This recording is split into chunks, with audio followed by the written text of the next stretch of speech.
안녕하세요. 네, 김기춘 비서실장이 유임되는 것 같은데 우리 김갑수 평론가 어떻게 생각하시는지요? 저는 고소당한 입장에서 가슴이 덜컥할 수도 있죠. 아, 예. 근데 이제 언론에서 사실 저희 같은 사람이 비판도 하고 격려도 하고 또 의혹에 대한 사회적 의견을 대신 전하기도 합니다. 이 부분에 대해서는 좀 대승적으로 만약에 이런 시사 프로그램에서의 의견 제시가 부정확하다고 생각하면 먼저 비판 발언이 있었으면 좋겠다는 생각도 들고요. 그다음에 박근혜 대통령이 김기춘 비서실장을 중심으로 해서 청와대에 살림을 꾸려왔다는 건 주지의 사실이에요. 그러나 이후도 좀 대비가 되는 모습을 보였으면 좋겠다. 그러니까 무게중심추가 너무 쏠려 있는 거 아니냐 하는 여론이 분명히 존재한다는 말이죠. 그러니까 기춘대원군 용어로 직접 박앵커도 쓰고 그러시지 않습니까? 그런 문제 제기로 불식시키기 위한 모습도 필요하지 않겠나 생각이 듭니다. 언론에 나온 이야기니까. 그렇죠. 네. 저도 그렇죠. 네, 언론에 나온 이야기인데 그러나요, 대통령 비서실장은 대통령의 고유 인사권 아니겠습니까? 그렇죠. 그거는 장관 예를 들어서 청문회 하는 것도 아니고요. 청와대 수석이나 대변인이나 청와대 행정관 이쪽은 대통령의 고유 권한이기 때문에 여기에 대해서 왈가왈부하는 거는 바람직하지 않다. 이런 또 의견을 내는 사람도 있어요. 저한테 지금 강경 발언을 유도하신 셈이 아니. 예. 그렇지 않습니까? 그러니까 박근혜 정부에게 실수했습니다. 네. 박근혜 정부의 국정 기조에 있어서 갈등을 심화시키는 쪽이 있고 갈등을 봉합해 나가는 쪽이 있다고 한다면 적어도 종북몰이로 얘기되고 있는 그 배경에 누가 있느냐, 여기서부터 대통령 보좌진에 대한 문제 제기가 출발한 겁니다. 네. 그러니까 김기춘 비서실장에 대한 여러 가지 이야기 중에서 그건 경제정책 문제도 아니고 다른 게 아니죠. 그러니까 사회가 얼어붙는다거나 특히 특정한 일정 계층들의 냉소를 자아낸다거나 하는 측면에 있어서는 보좌진의 보필을 잘 받는 것도 대통령의 능력이거든요. 아니, 그러니까 쟤는 인사 권한을 얘기하는 거죠. 그건 대통령의 고유 권한인데. 그거는 네. 아니죠. 공공은 청와대 수석이나 비서실장 임명은 고유 권한 아닙니까? 대통령이. 고유 물론 권한인데, 장관도 고유 권한이 있지만 거기에 청와대 대해서 안 살리면 정말 그런 거 아니겠습니까? 국민들이 국정 기조와 관련해서 이런 변화를 주십시오라는 그런 문제제기는 충분히 할 수 있는 그건 할 거죠. 수 있죠. 네. 근데 지금 말씀하신 게 종북몰이라는 표현은 지난주에도 제가 끝날 때 말씀을 드렸기 때문에 반복은 안 하겠습니다만 마치 작년에 있었던 통합진보당의 이석기 의원의 내란음모 사건 수사라든지 아니면 통합진보당에 대한 정당해산 심판의 그 배우가 마치 김기춘 비서실장이다 이런 취지로 해석될 수 있는 말씀을 하셨는데 이거는 대통령께서 내세운 비정상의 정상화, 이건 그야말로 국정기조입니다. 국정기조를 밀고 가는데 그게 비서실장이 마치 그 배우인 것처럼 말씀하시는 거는 대통령이 그런 비서실장 의지대로 아니면 그 사람 뜻대로 지금 국정기조를 만들어가는 것도 아니고 그건 대단히 좀 부적절하고 사실과도 또 다른 말씀을 하신 것이 아닌가. 어떻게 보면 이게 대통령을 표하는 얘기로 들릴 수도 있거든요. 비서실장이 바뀐다고 대통령이 그동안 주장했던 국정기조가 하루아침에 바뀔 리도 없고 바뀌는 것도 바람직하지 않다고 생각을 합니다. 그거는 대통령이 자기하고 호흡을 맞춰서 쓸 수 있는 그야말로 참모들 중에 한 사람이고요. 비서실장은. 그걸 고르는 것은 대통령의 의지고 앞서 말씀드린 대로 김기춘 비서실장이 다른 사람으로 교체된다 그래갖고 기존의 박근혜 정부의 국정기조가 바뀔 리도 없습니다. 보좌역인지 컨트롤 타운지는 후일에 밝혀지겠죠. 고유권한 말씀하셨는데요.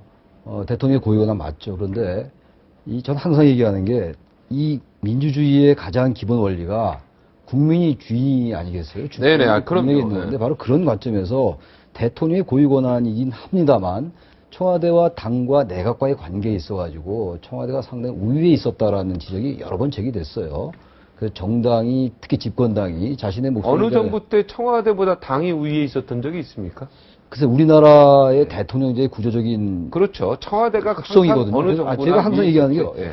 이건 좀 다른 얘기인데요. 항상 이 얘기가 박근혜 정부에 국한된 얘기가 아닐 수가 있는데 그렇죠. 박근혜 정부에 국한된다고 생각하지 마십시오. 네네네. 전 이명박 정부 때도 그렇고 김대중 정부 때도 그렇죠. 그렇고요. 네. 노무현 정부 청와대가 때도 훨씬 더 그렇고 막강했습니다. 우리나라 대통령제를 이른바 제왕제 대통령제라고 얘기하잖아요. 바로 그런 것들에서 항상 문제가 제기되어 왔던 것이고 특히 김기춘 실장이 자꾸 정치적 논란에 있는 것은 내각도 아니고 그야말로 정당도 아니지 않습니까? 네. 대통령의 그림자거든요. 비서실장도. 그럼에도 불구하고 야당의 비판일 수도 있고 또 관점에 따라서 다르게 얘기할 수 있습니다만 아무튼 간에 청와대가 상당히 우위에 쓰는 일방적인 관계가 되면서 거기에 청와대가 거기 실장이 누구냐라는 면에서 비판이 제기됐던 것이고 또 하나 문제는 최근에 이제 안대희 대법관의 낙마 때문에 인사위원회 위원장으로서의 책임 이런 것들이 더 중요한 문제라고 봅니다. 지금 말씀하신 것처럼 뭐 종목놀이 이런 얘기는 논거가 함부로 얘기할 수 없는 부분이 있는 것이고 그래서 그런 면에서 김기춘 실장의 유임 여부가 우리 정치권의 핵심이 돼 있는 겁니다. 그렇게 봐야 되는 것이지.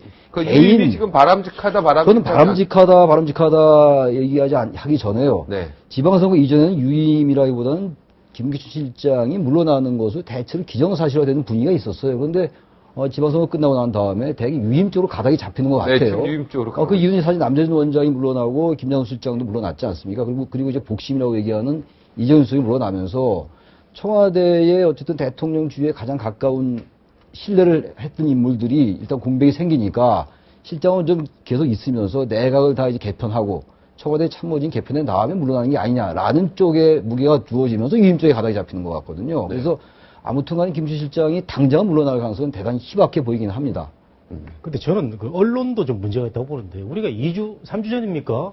그때는 김기춘 실장을 뭐 거의 바꿔야 된다는 분위기로 우리 캐도남만뿐만 아니라 온 언론에서 다 그렇게 몰고 가기도 하고 했는데. 신문에도 대부분 예. 그렇게 몰았죠. 그래서 김기춘 대원군인지 부원군인지 그 논란은 우리가 잘 모르는 상태에서 세월호 참사라든가 그 박근혜 대통령을 잘못 보좌한 그 대통령 참모들의 이제 그 우두머리이기 때문에 그 개편의 여러 가지 그 얘기를 우리가 했었는데 지금 이제 갑자기 어제부터 이제 유임 분위기로 간단 말이죠. 저는 한시적 유임은 괜찮다고 봅니다. 다만 계속 그 유임의 분위기로 간다는 것은 뭔가 재보선 결과를 정부 여당에서 안이하게 읽은 게 아닌가. 지방선거. 지방선거. 예. 육사 지방선거. 예.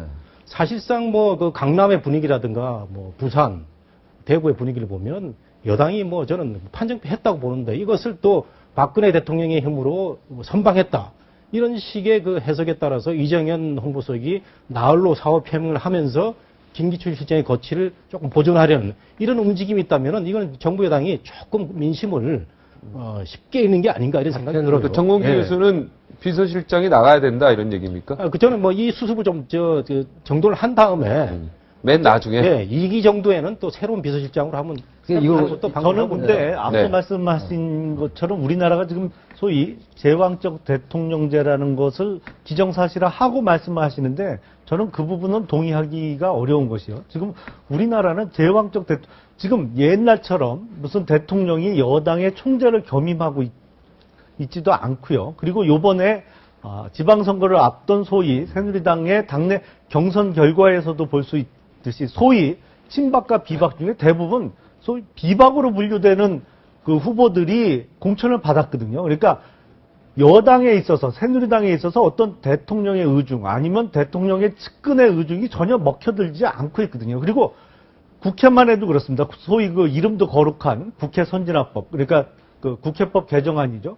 그거에 의해서 야당이 발목 잡으면 법률 하나도 제대로 통과를 시킬 수 없는 입장이거든요. 그러니까 대통령이 사정을 해도 지난 정기 국회 때도 그랬습니다만 이거는 꼭 통과를 시켜달라고 사정을 해도 그게 뜻대로 안 되는 처지인데 이런 상황 또 제도적으로도 그렇고요. 우리나라는 대통령 5년 단임제라는 게 너무 명확하게 규정되어 있기 때문에 취임하는 그날부터 사실상 레임덕이 시작되는 법률적으로도 그렇고 운영상으로도 그렇고 저희는 우리나라가 제왕적 대통령제라는 것은 동의하기 어렵습니다. 저에다 반발해서 제가 과거에 비해서